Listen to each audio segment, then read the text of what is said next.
Apple's headquarters is in Cupertino, California. From its front door, San Jose's airport is about 8 miles away. San Francisco International, more than 30.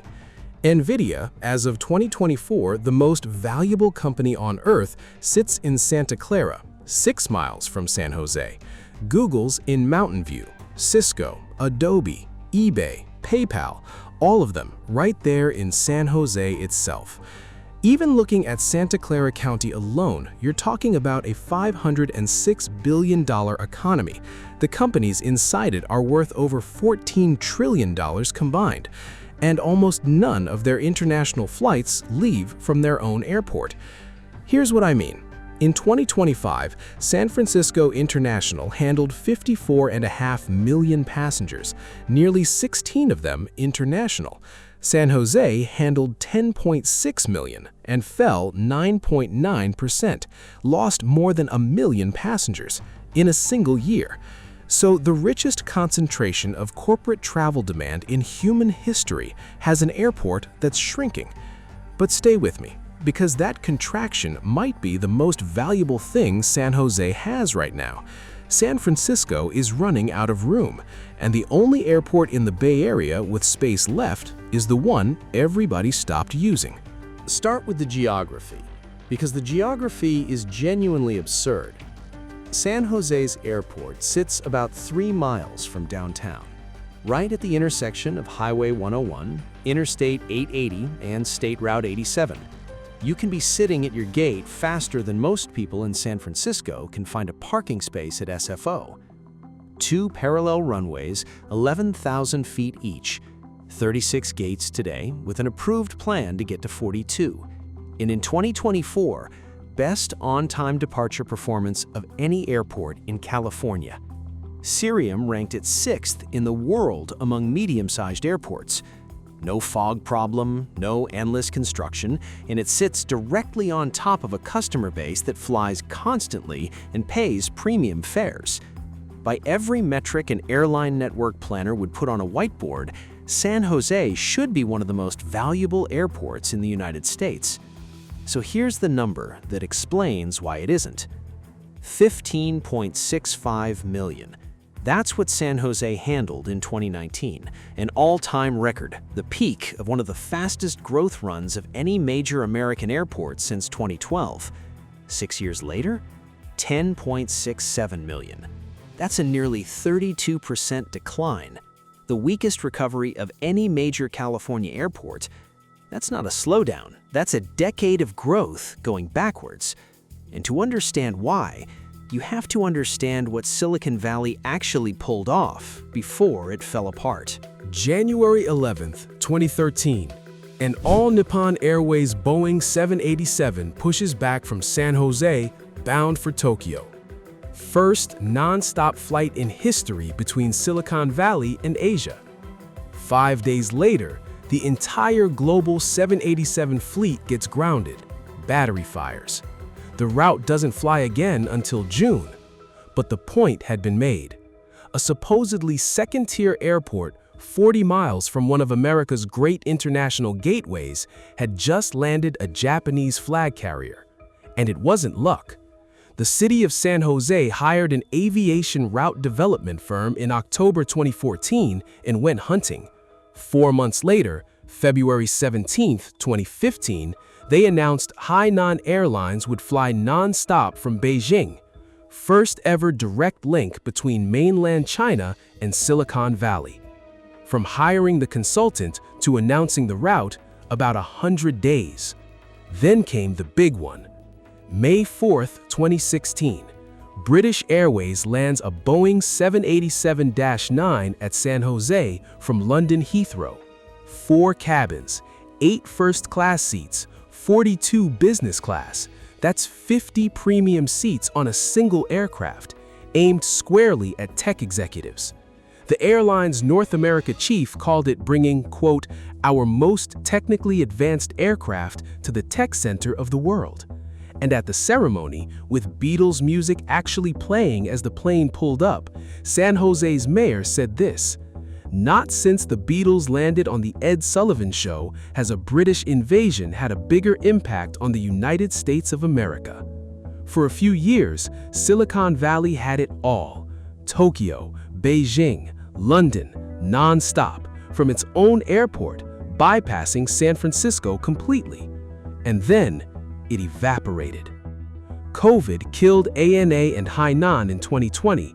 Neither one ever came back. British Airways suspended, came back briefly in June 2022, and flew its last San Jose service in October 2023. But here's the detail that tells you how badly this airport wanted them to stay. Under the exit agreement, British Airways paid the airport roughly $607,500 just to walk away from its lease.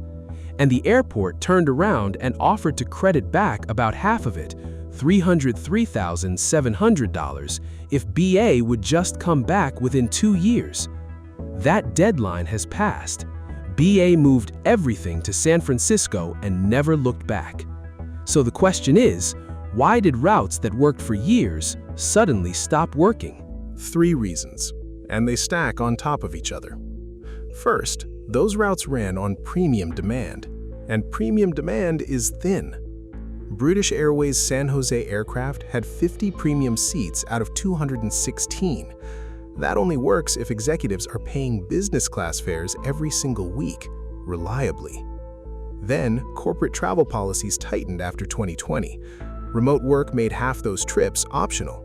The front of the aircraft emptied out, and a long-haul route with an empty premium cabin doesn't lose money slowly, it loses money immediately. Second, tech contracted, and Silicon Valley's own 2024 index tells both stories at once. Market cap hit a record $14.3 trillion. Venture funding, $30 billion. Investment in generative AI companies jumped 220%. And in that same year, tech companies shed 7% of their workforce. Rising valuations, falling headcount. That's great for shareholders. It's terrible for an airport. Because airports don't fly market caps, they fly people. Fewer employees means fewer trips, and San Jose's passenger numbers tracked those layoffs almost exactly. Third, and this is the big one, San Francisco's gravity never went away. 40 miles, that's the whole problem. Far enough to be annoying, close enough to be survivable. And SFO offers something San Jose structurally can't. Over 50 international destinations, a full United Pacific hub, connections to everywhere. So when a route vanished from San Jose, nobody stopped traveling, they just drove north. And every single cancellation made the next route harder to justify, because the demand had already been trained to leave. That's the trap San Jose's been stuck in for 6 years. And the reason it might finally be ending has nothing to do with San Jose at all. San Francisco International is running out of room. In 2025, it handled 54.5 million passengers, up 4.3%. It has 4 runways, but they're arranged in intersecting pairs, spaced too close together to work independently in bad weather, which is why a single fog bank can cut the arrival rate roughly in half. And in 2024, it was already running at around 77% of its maximum movements. Here's the part that matters. It can't get bigger. SFO is built on the edge of San Francisco Bay. There's no land to expand onto that isn't water. Now put the other trend next to it. The AI boom isn't a Bay Area story. It's a South Bay story. Nvidia's in Santa Clara. Google's AI operation runs out of Mountain View. Apple's in Cupertino. The companies driving the biggest capital spending wave in modern technology are all clustered in the exact catchment San Jose's airport sits inside, and about 30 miles from the airport most of their people currently use. 22.6% of Santa Clara County's jobs are in tech. Statewide, that number's around 10.5. This is the densest concentration of high-value business travel demand on the planet, and it's getting denser. So look at the setup now. The primary airport is capacity constrained and physically unable to grow. The secondary airport has open gates and approved expansion to 42 of them, the best punctuality in California, and it's a fraction of the distance from the offices generating all the demand. That's not a story about San Jose winning, it's a story about San Jose being the only place left to put the growth.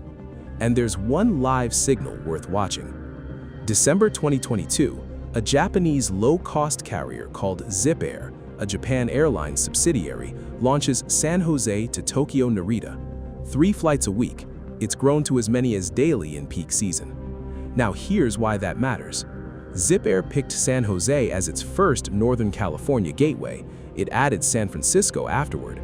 In the market that supposedly can't sustain long haul, one airline built it the opposite way round, and that's the one that survived. All right, let me be straight with you here, because this is a thesis, not a finished story.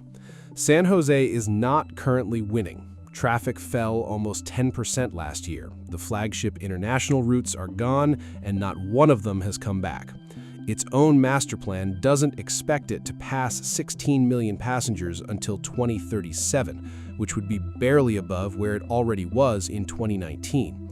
But the structural case is strong, and it's getting stronger. So watch 3 things. 1, watch whether a full-service carrier comes back. Zip Air is low cost, carrying mostly leisure traffic. If a legacy airline, ANA, JAL, United, or a British Airways that changes its mind puts a premium cabin back into San Jose, that's your signal that corporate travel genuinely recovered. 2, watch the Terminal B expansion. San Jose has environmental approval to knock down 8 temporary gates and build permanent ones, 42 gates total. But as of mid-2026, the funding and the timing still aren't locked in. If the city commits real money, they believe the demand is coming. If it keeps slipping, that tells you something too. 3, watch San Francisco. Every year that SFO gets closer to its own ceiling is a year San Jose's spare capacity gets more valuable. San Jose doesn't have to beat SFO, it just has to be there when SFO can't take any more. One last thing worth knowing about this airport. It's named after Norman Mineta, a man who spent part of his childhood in a Japanese-American internment camp, where, as he later put it, the machine guns in the guard towers faced inward. He became San Jose's first Asian-American mayor, served 20 years in Congress, and as Transportation Secretary on September 11, 2001, he gave the order that grounded every commercial aircraft in American airspace. An airport named after a man who understood, better than almost anyone, that the aviation system is fragile and that decisions made in a single moment can reshape it for decades. Silicon Valley built the most valuable companies in the world and then let its own airport shrink by nearly a third. Whether it gets that back isn't really up to San Jose. It's up to whether the industry that grew up around it decides it still needs a front door of its own.